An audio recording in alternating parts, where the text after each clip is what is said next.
Assalamualaikum warahmatullahi wabarakatuh dan salam sejahtera. Saya Datuk Johari bin Abdul, Ahli Parlimen Sungai Petani.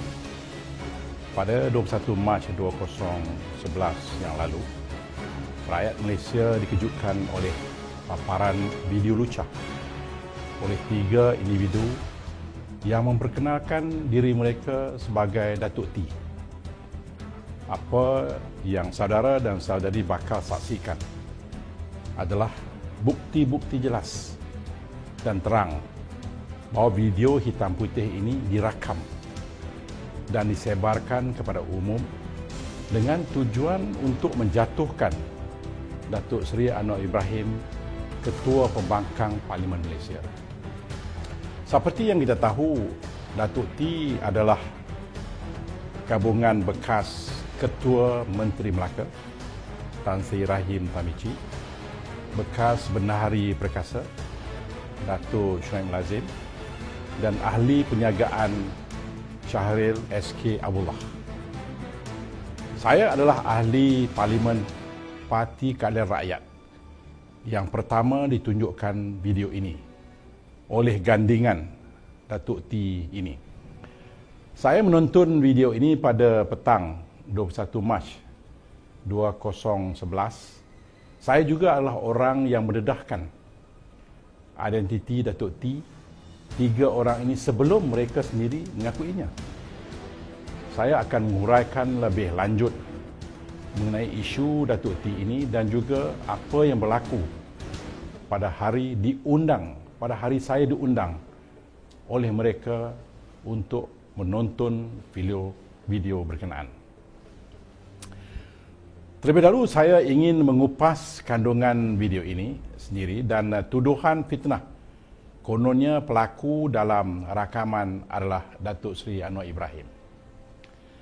Video hitam putih ini adalah dengan durasi 22 minit, bermula dengan watak seorang berpakaian kemas, seorang lagi yang kelihatan iras Anwar, dan seorang wanita berkulit cerah.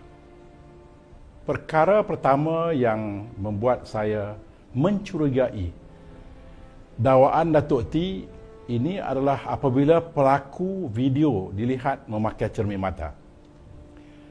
Rakaman jelas menunjukkan bingkai cermin mata yang dimaksudkan.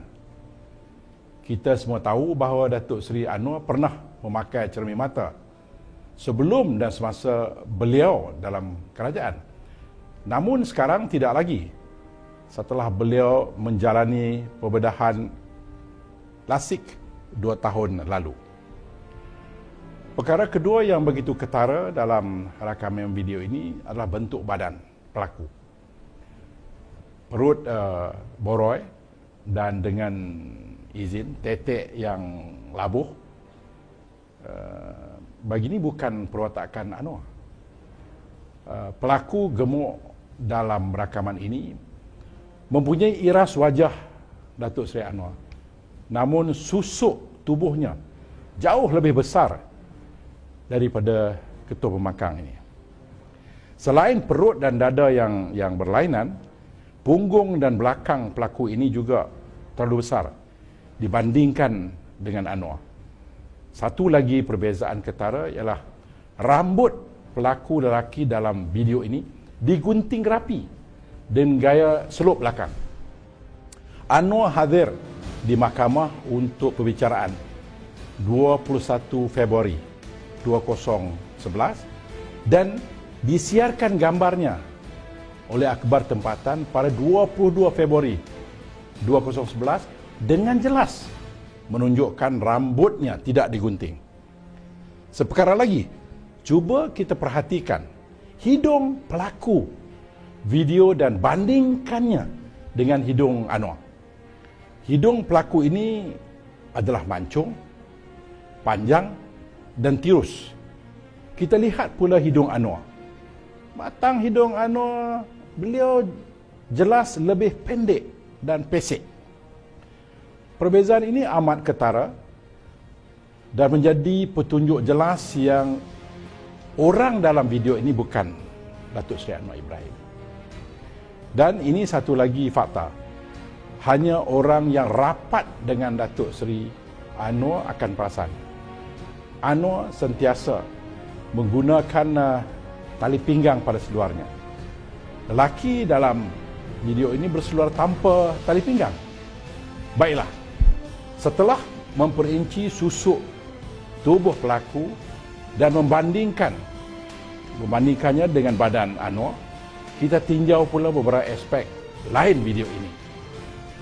Antara persoalan pertama di benak saya selepas menonton filem ini ialah kenapa ada bayang-bayang jelas di dinding. Bayang-bayang ini ketara di sepanjang rakaman. Jika dilihat secara teliti, ada sekurang-kurangnya 2 atau 3 bayang terpancar di dinding bilik.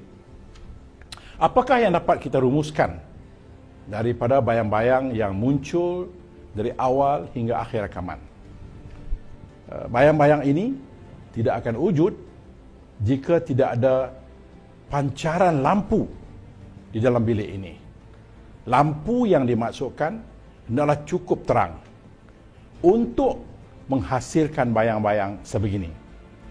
Jika Anwar dirakamkan secara sulit dalam keadaan bilik digelapkan sepanjang rakaman, mustahil bayang-bayang ini boleh wujud.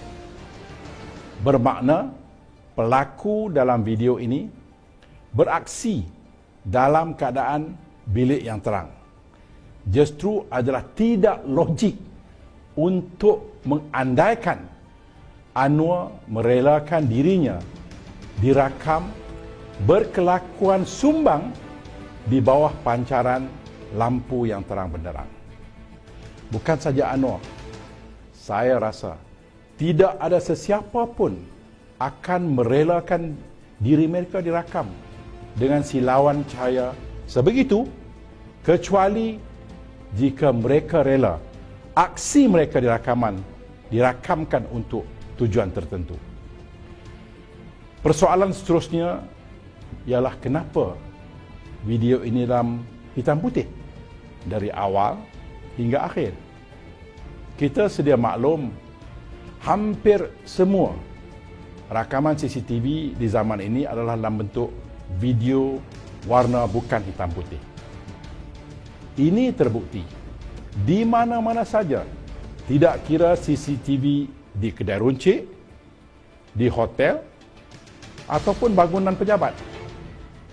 Pihak yang membuat rakaman lucah ini sengaja menyiarkan rakaman dalam bentuk hitam putih supaya wajah pelaku tidak akan kelihatan secara jelas.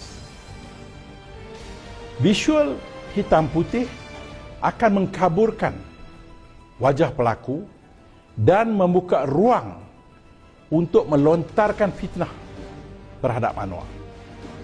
Berbekalkan asakan media arus perdana seperti Utusan Malaysia, TV3, bahawa kononnya Anwar adalah pelaku dalam video ini. Mereka yang mendalangi rakaman fitnah ini berharap rakyat akan turut terpengaruh dan mempercayai fitnah ini. Adalah dipercayai. Rakaman ini dibuat dengan menggunakan kamera night vision, iaitu kamera yang selalu digunakan untuk membuat rakaman dalam keadaan gelap. Apabila kamera seperti ini digunakan dalam keadaan bilik diterangi dengan lampu, maka rakaman akan kelihatan samar. Selain ini, ada 2 lagi persoalan menarik mengenai rakaman video ini. Pertama, kenapa 2 pelaku lelaki dalam video ini kerap mengendalikan remote control berwarna hitam? Malah, itulah perkara pertama yang dicari oleh individu berpakaian kemas yang kita kenali sekarang sebagai SK. Jelas, remote control bukan ditujukan kepada penghawa dingin kerana ia terletak di dinding katil. Ia juga bukan untuk televisyen kerana kedua-dua lelaki berkenaan hanya perlu menggunakan switch pada TV itu sendiri yang lebih mudah dicapai. Rumusan logik adalah remote control yang digunakan adalah untuk kamera yang merakamkan aksi lucah berkenaan. Bermakna kedua-dua pelaku lelaki tahu aksi lucah akan dirakamkan. Jika tidak, takkanlah mereka berdua begitu gairah mengendalikan remote control semata-mata untuk tonton TV. Seperkara lagi ialah apabila aksi lucah sudah selesai. Saya tertanya-tanya, kenapa di babak ini ketika pelaku sedang mengenakan pakaiannya, tiba-tiba beliau berhenti mengambil kotak tisu dan mengalihkannya ke meja besar dalam bilik. Adakah ia dibuat atas permintaan seseorang lain yang ada dalam bilik ketika itu? Saya kira ini satu persoalan yang menarik dan harus direnungi. Apapun, selepas menonton filem ini pada 21 Mac 2011 bersama Rahim